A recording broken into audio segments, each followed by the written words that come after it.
e a obra do Espírito Santo. São verdades bíblicas que estão contidas dentro do plano que foi traçado por Deus para salvar o homem dos seus pecados.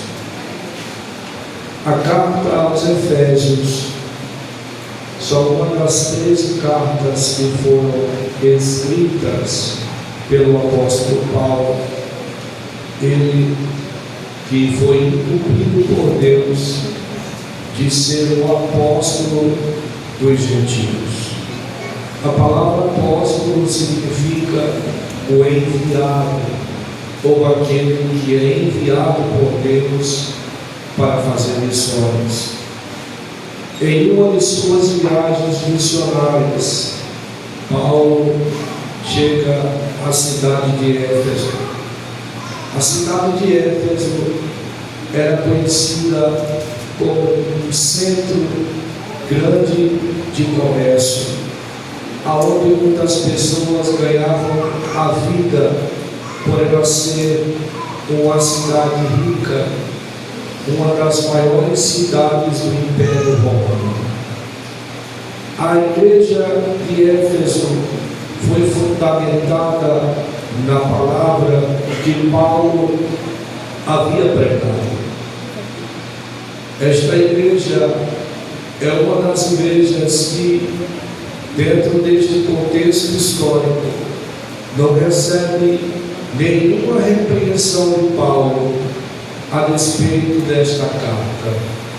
Paulo, ao escrever, fala da devoção dos irmãos de Éfeso em servir ao Senhor e de ter abraçado o Evangelho com muito amor e com muito carinho. Esta carta nos transporta para uma esfera espiritual. A proposta do apóstolo Paulo é fazer com que os irmãos de Éfeso tenham um total conhecimento de quem é Cristo e de quem eles realmente são. Esta carta, ela trata de assuntos doutrinários, coisas que estão relacionadas à nossa vida espiritual e à nossa salvação. É interessante a gente compreender qual é a vontade de Deus, qual foi o seu propósito, quais são os seus desígnios. Existe uma palavra que para muitos é muito mal interpretada. A palavra Trindade não aparece em nenhum texto bíblico, mas a Trindade em si, ela aparece ao longo de toda a Bíblia, desde o Novo, do Antigo Testamento até o Novo Testamento. Nós vemos que o Pai, o Filho e o Espírito Santo trabalham em unidade e em harmonia. Se nós pegássemos o capítulo 1 de Gênesis, logo no início da criação de todas as coisas, nós podemos ver a participação da Trindade, do Deus triuno, trabalhando em conjunto para trazer à existência aquilo que não existe. Logo no início de todas as coisas, Deus cria tudo pelo poder da sua palavra. Palavra essa que João revela no capítulo 1, que era o Verbo que foi encarnado e que estava no princípio com Deus desde a criação de todas as coisas. E também podemos ver no capítulo 1 que o Espírito Santo de Deus, ele pairava sobre a face das águas. Então, ao longo de toda a história bíblica, o Pai, o Filho e o Espírito Santo trabalham em comunhão para dar forma, para dar credibilidade, para dar coisas ao seu projeto, para estabelecer aquilo que já foi determinado. E no capítulo 1 da carta aos Efésios, Paulo começa de maneira muito sistemática. Ele começa primeiro falando a respeito da obra do Pai, no que isso consiste a obra de Deus, quais são os desígnios do coração de Deus. No capítulo 1, nós fizemos uma leitura que expressa a identidade de quem é Deus. Deus é Pai, Deus é Criador, Deus é quem abençoa, Deus é quem executa. E no capítulo 1, no verso 3, Paulo vai dizer: bendito seja o Deus e Pai de nosso Senhor Jesus Cristo. A primeira coisa que você deve entender é que Deus é Deus. A palavra Deus se atribui a uma divindade, ao ser divino, ao ser que para muitos parece ser inacessível, intocável, inigualável, incompreensível. Os atributos de Deus são espalhados por toda a Bíblia, como atributo do conhecimento, da onisciência, do total poder, do domínio de todas as coisas. Existem atributos comunicáveis e incomunicáveis de Deus. Os comunicáveis são aqueles que Ele compartilhou com a raça humana. Os incomunicáveis são aqueles que pertencem só a Ele. Só Ele é eterno, só Ele é o Todo-Poderoso, só Ele é santo, só Ele é grandioso, só Ele é incalculável, só Ele é imensurável, só Ele está mais de acima das altas nuvens. Aleluia! Só Ele é o Todo-Poderoso. Eu poderia passar horas falando das grandezas de Deus aqui, mas Ele também trabalha de forma muito objetiva dentro de um plano de salvação que foi arquitetado por Ele. Observe que nos Evangelhos, Jesus, quando se atribui ao Pai, dizia que veio cumprir o que o Pai havia lhe ordenado. Ele dizia que não falava de si mesmo, mas falava daquele que o enviou. Por muitas das vezes ele disse que falava daquilo que ouviu e recebeu do Pai. E ao longo dessa história, Paulo vai dizer que Deus é Pai, que Deus é o nosso Senhor, e Ele nos abençoou com todas as sortes de bênçãos espirituais. E Paulo vai falar de uma palavra muito interessante. Ele vai falar de um termo chamado regiões celestiais, regiões que nós fomos abençoados. Quando Deus abençoa, não tem quem possa amaldiçoar. Quando Deus nos escolhe e coloca a mão sobre nossa cabeça, não tem quem possa fazer Deus voltar atrás. Deus nos abençoou, Deus nos escolheu, Deus tem nos feito caminhar por caminhos maravilhosos. A escolha de Deus é soberana. Ninguém pode apagar o que Deus escreve. O que Deus assina está assinado. O que Deus decreta está decretado nesta noite.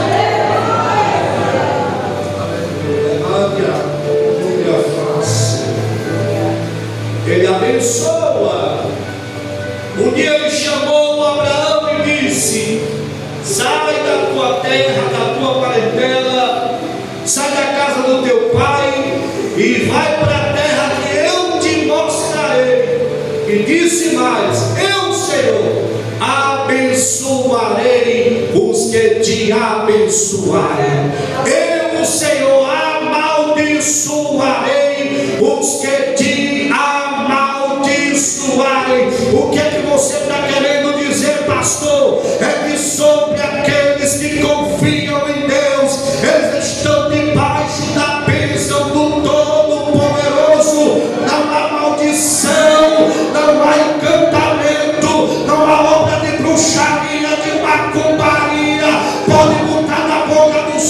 gato, pode bater tambor, pode fazer o que quiser, mas quem Deus abençoa está abençoado. Seja profeta nessa noite e diga para o seu irmão: Deus já te abençoou. Eu sou abençoado. A bênção não está no lugar onde você está. A bênção é você. Aonde você vai, a bênção está contigo.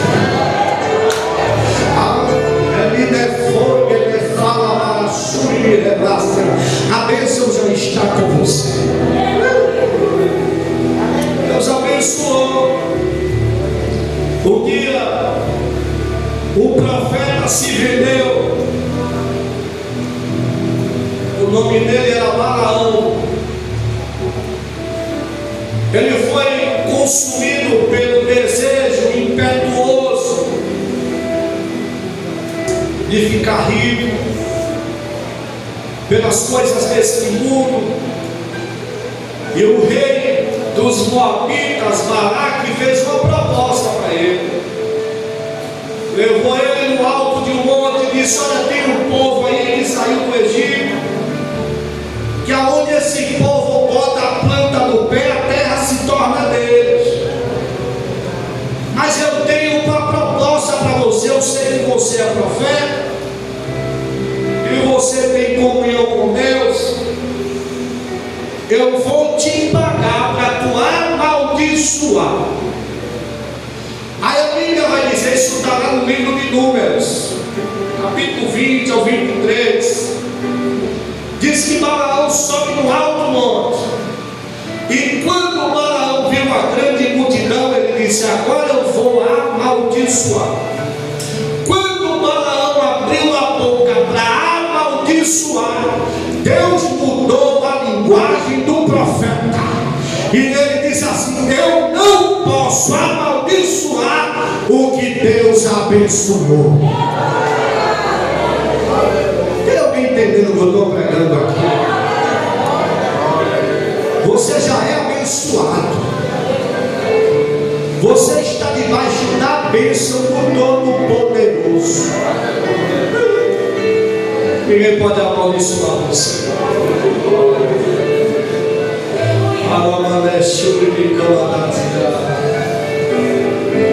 A Bíblia vai dizer que Deus nos abençoou com toda a sorte de bênçãos espirituais nos lugares celestiais. Ele nos elege antes da fundação do mundo, para que fôssemos irrepreensíveis e santos em sua presença. Ele também nos predestinou debaixo da sua presciência, do seu pré-conhecimento, debaixo desta soberania eterna, debaixo deste plano eterno de Deus. Você já estava marcado por Deus para ser participante dessas bênçãos. O problema de muito crente é que ele não sabe quem ele é. Enquanto nós estivermos focados nas coisas da terra, nós perderemos as coisas dos céus. Enquanto você não entender que você não é daqui, que a sua pátria não é aqui, que a sua essência não é daqui, você vai sucumbir. Mas aqueles que foram escolhidos pelo Senhor não são desta terra, são peregrinos e passageiros.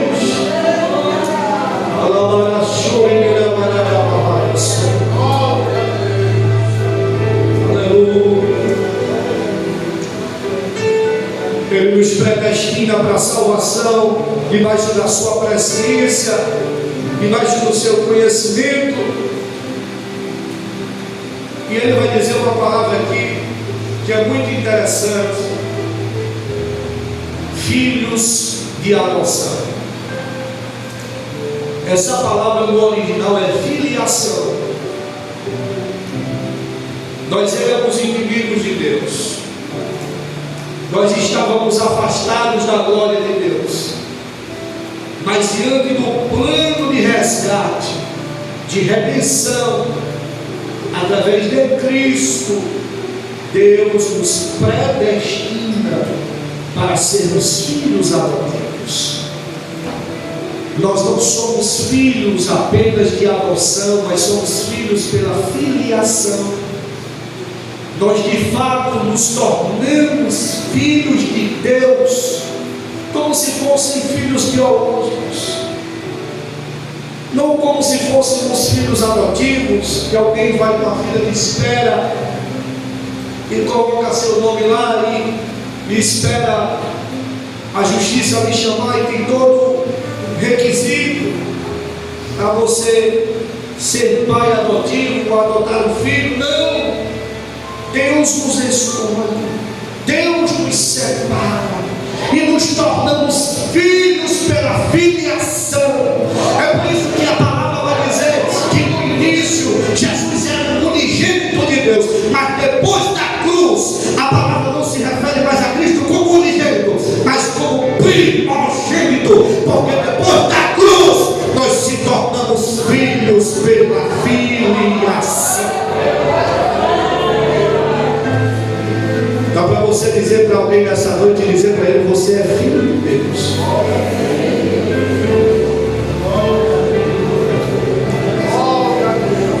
Olha o que é que Deus faz. Eu estou falando da obra do Pai. Essa mensagem é muito boa, mas eu vou avançar com você. A segunda obra é a obra do Filho. Deus escolhe para salvar na sua presciência, no seu pré-conhecimento, abençoa. Mas a segunda parte desse plano entra o Filho. E no versículo de número 7, Paulo vai dizer assim: em quem temos a redenção? Pelo seu sangue. Olha para cá para você. Essa palavra redenção era uma palavra muito conhecida no tempo de Paulo. A redenção era uma palavra atribuída aos escravos, aqueles que viviam subjugados pela escravidão. No período do apóstolo Paulo e do grande império romano, ou melhor dizendo, até poucos anos atrás, nós ainda tínhamos escravidão no Brasil. Lamentavelmente, os nossos irmãos que vinham do continente africano eram brutalmente escravizados.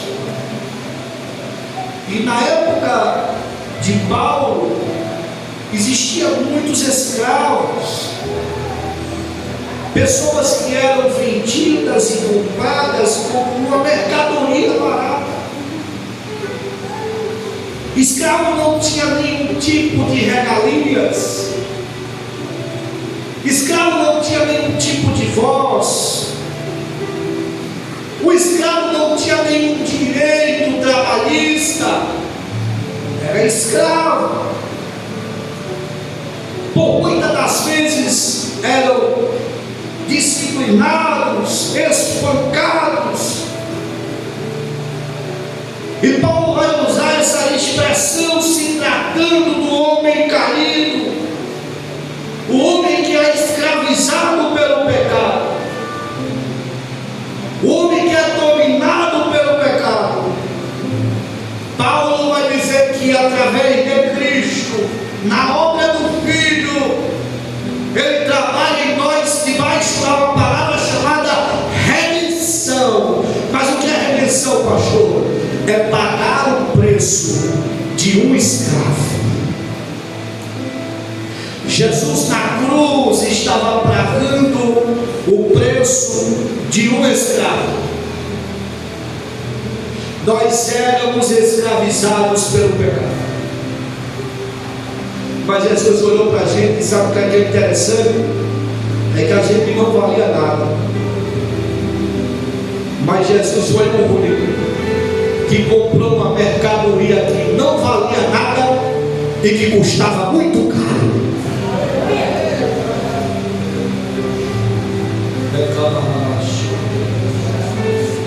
Qual foi o preço, pastor? Foi prata? Não. Foi ouro? Não. Foi diamante?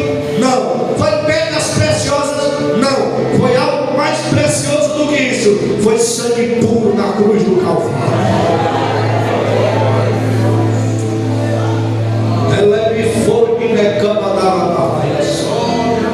O homem estava acorrentado como escravo nas mãos, nos pés, não tinha direito a nada. Mas chegou o homem e disse: qual é o preço dele? Qual é o preço pela vida de Ulisses? Eu pago.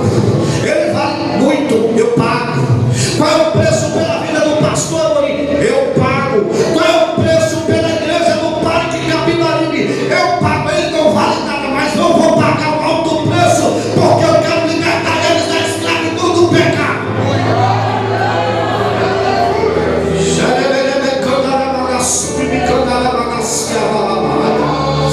Será que você pode orar a Jesus nessa noite? Você é livre. O pecado não tem mais poder sobre você, tem mais. O diabo era quem nos dominava, mas através da cruz o laço foi quebrado, a corrente foi quebrada, e nós estamos livres.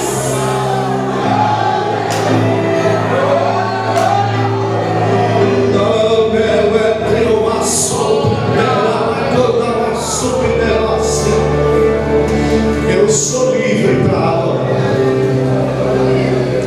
Eu sou livre para fazer a vontade de Deus.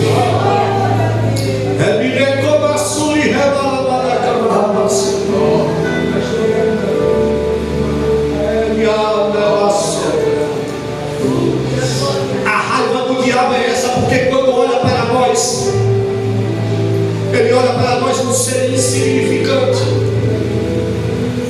Porque Deus vai dizer que nós fomos criados a mais dos anjos. Mas Deus, quando olhou para a raça humana, ele sentiu tanto amor e tanta compaixão que disse: eu não posso deixar ele nas mãos do diabo. Eu tenho um plano de resgate para esta raça caída. Para todos aqueles que crerem no meu filho, eu vou libertar eles, vou salvar, vou transformar e vou escrever o nome dele no livro da vida. Diga para o seu irmão nessa noite: você não é mais escravo.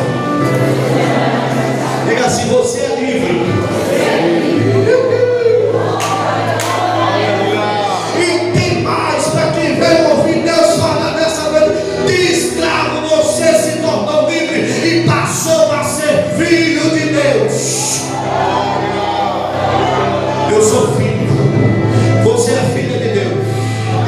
Não aceite nenhum tipo de acusação contra você nessa noite, porque o sangue de Jesus nos purifica de todo pecado. Não há pecado que ele não possa perdoar, não há transgressão que ele não possa remir. Você foi livre.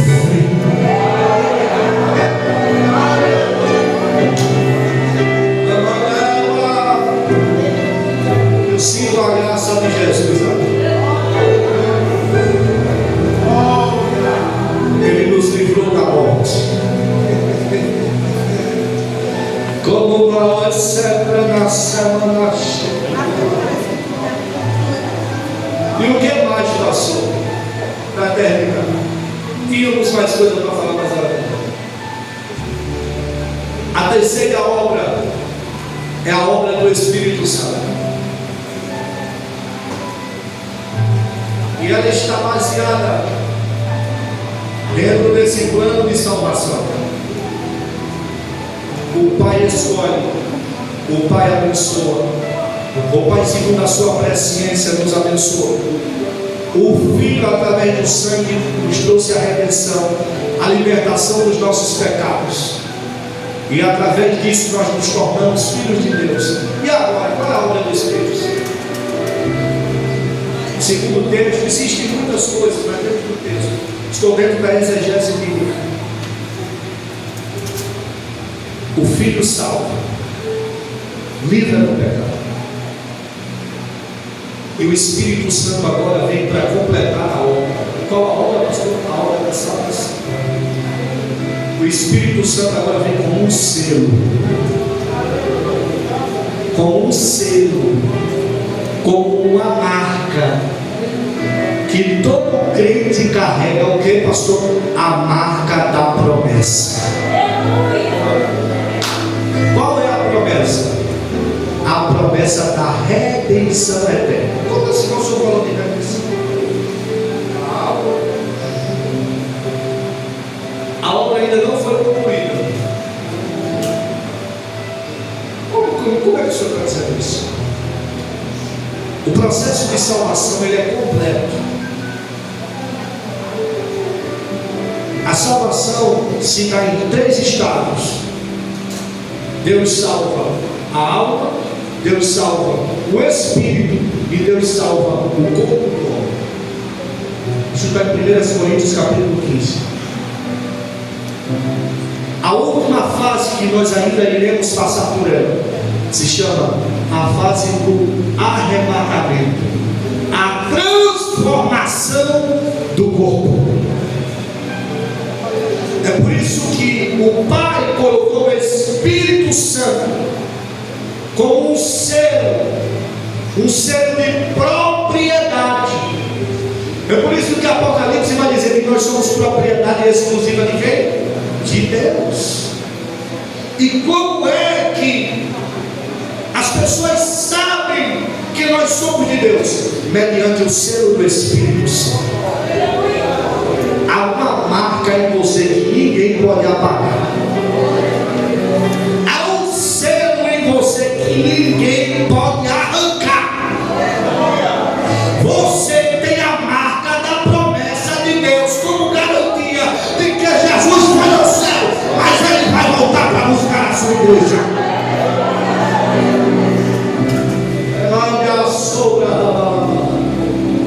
O texto vai dizer que o Espírito Santo é da promessa.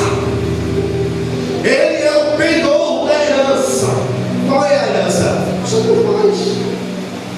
Somos a herança de Deus. Aí Deus pega o Espírito Santo, coloca sobre a vida de cada crente e diz assim: eles estão marcados para o arrebatamento. Diga para o seu irmão nessa noite: ninguém tira essa marca de você. Diga assim: você foi selado.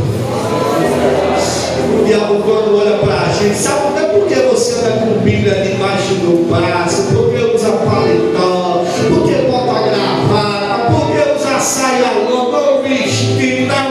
Ele, quando olha para o crente, ele vê a marca e o selo do Espírito Santo. Ele diz: com esse crente eu não posso tocar, porque ele pertence ao Deus dos céus e da terra. Quantos têm a marca da promessa? A trombeta vai tocar, só vai subir quem tiver o selo, só vai subir quem tem a marca, só vai subir quem foi marcado. Deus marcou você das mãos de Deus, ninguém te arranca. Você está marcado pelo Espírito Santo. Jesus está voltando para buscar a sua igreja, para buscar o povo lavado, reunido pelo sangue do Cordeiro.